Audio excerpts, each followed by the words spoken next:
The bell above the door gave its familiar little jingle, but almost no one looked up. It was a quiet Wednesday morning in early spring, the kind where the sun feels gentle and the world hasn't quite woken up yet. At a small table by the window sat a woman who looked like she carried the weight of too many yesterdays. Her name was Laura. Beside her, holding her hand under the table, was her 8-year-old daughter, Mia. They had walked in 20 minutes earlier. Laura had asked the hostess, very softly, "May we just sit for a little while? We'll order water." The hostess had smiled and led them to the sunniest corner, the one with the faded red checkered tablecloth. 2 glasses of water now stood in front of them, untouched, condensation slowly running down the sides like quiet tears. Laura kept smoothing the same wrinkle in her skirt, over and over. Mia swung her legs because her feet didn't reach the floor, but she stayed close to her mom, sensing something was different today. On the table lay a children's menu and a single crayon. Purple, Mia's favorite, but neither of them had opened it. Across the small cafe, a man in a soft gray sweater sat alone with his coffee and an open Bible. His name was Benjamin. He was 74, retired, and came here every morning after his walk just to read a page or two and watch the town begin its day. He liked the quiet. He liked the way the light fell across the tables. Most of all, he liked believing that God still moved in ordinary places like this one. Today his eyes kept drifting to the mother and daughter by the window. He noticed how Laura's shoulders curved inward, like she was trying to make herself smaller.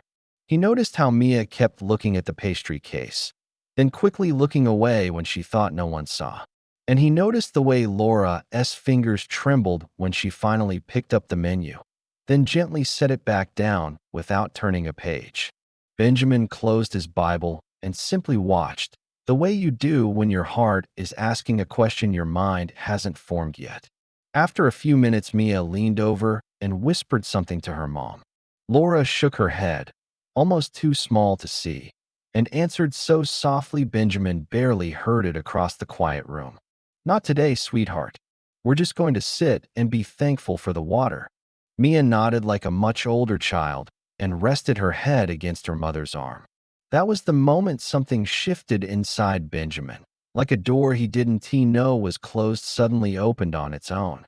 He stood, left a few dollars under his saucer, and walked slowly to their table. Laura looked up, startled, ready to apologize for taking space. "Good morning," Benjamin said gently, smiling first at Mia. "I hope I'm not bothering you. My name is Benjamin, and I was wondering, would you and your daughter do me a favor?" Laura blinked, unsure. "A favor?" Benjamin nodded. "I ordered far too much breakfast," he said.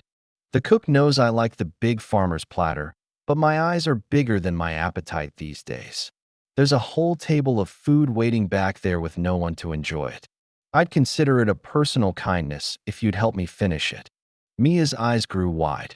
Laura opened her mouth to refuse. Politeness, pride, exhaustion. But Benjamin continued softly. "Please," he said. "It would mean the world to an old man who hates waste, and who believes sharing is one of the best ways to say thank you to God for what we've been given." Something in his voice, something calm and certain, made Laura's protest fade before it began. She looked at Mia, whose hopeful face was impossible to say no to. Finally, she managed a small nod. "Thank you," she whispered. We'd like that." Benjamin waved the waitress over, Sarah, who had been watching the whole thing with shining eyes, and simply said, "Bring my order to this table, please. And add 2 hot chocolates with extra whipped cream." Minutes later, the table was filled with warmth. Fluffy scrambled eggs, crispy hash browns, buttered toast, strips of bacon, and a small mountain of pancakes dotted with blueberries. Mia let out the tiniest delighted gasp when the hot chocolate arrived wearing a perfect whipped cream hat. Laura stared at the plates as if they might disappear. When she finally looked up at Benjamin, tears balanced on her lashes. "You have no idea what this means," she said, voice trembling. Benjamin sat down across from them. He hadn't planned to, but his legs decided for him. "Maybe I do," he said kindly. "Would you tell me your story?" "Only if you want to." Sometimes speaking it out loud makes the road feel a little shorter. And between bites of pancake and sips of cocoa, Laura did. Her husband had walked out 6 months ago without warning. The medical bills from Mia's surgery last year still came every month. Yesterday, the electricity had been shut off. This morning, she had exactly 47 cents in her purse and a car that was almost out of gas. She had brought Mia here because the library didn't tea open until 10 and she didn't tea know where else to go. When she finished, the table was quiet except for the soft clink of Mia's spoon against her empty mug. Benjamin reached into his coat pocket and pulled out a simple white envelope. He slid it across the table. Inside were 3 crisp $100 bills, a grocery gift card, and a note in careful handwriting for the lights, the gas, and a few full cupboards. Room 204 at the Sunrise Motel is paid through the end of the month. The key is at the front desk. They're expecting you. You are loved more than you know. A friend who was once sitting right where you are. Laura's hand flew to her mouth. She tried to push the envelope back. "We can't possibly." Benjamin gently closed her fingers around it. "You already have," he said. "By letting me remember what it feels like to be useful.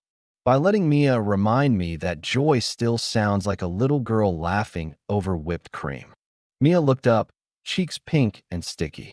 "Mr. Benjamin," she asked, "are you an angel?" Benjamin laughed, the sound warm and surprised. "No, darling. Just a regular man who finally learned to listen when God nudged." That afternoon, Laura turned the electricity back on.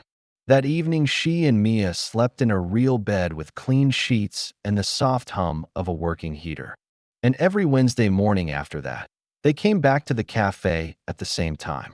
Benjamin was always there, Bible open, coffee cooling, saving the sunniest table. Mia brought him drawings.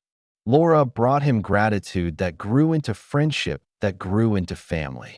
People still talk about the morning a woman couldn't order anything.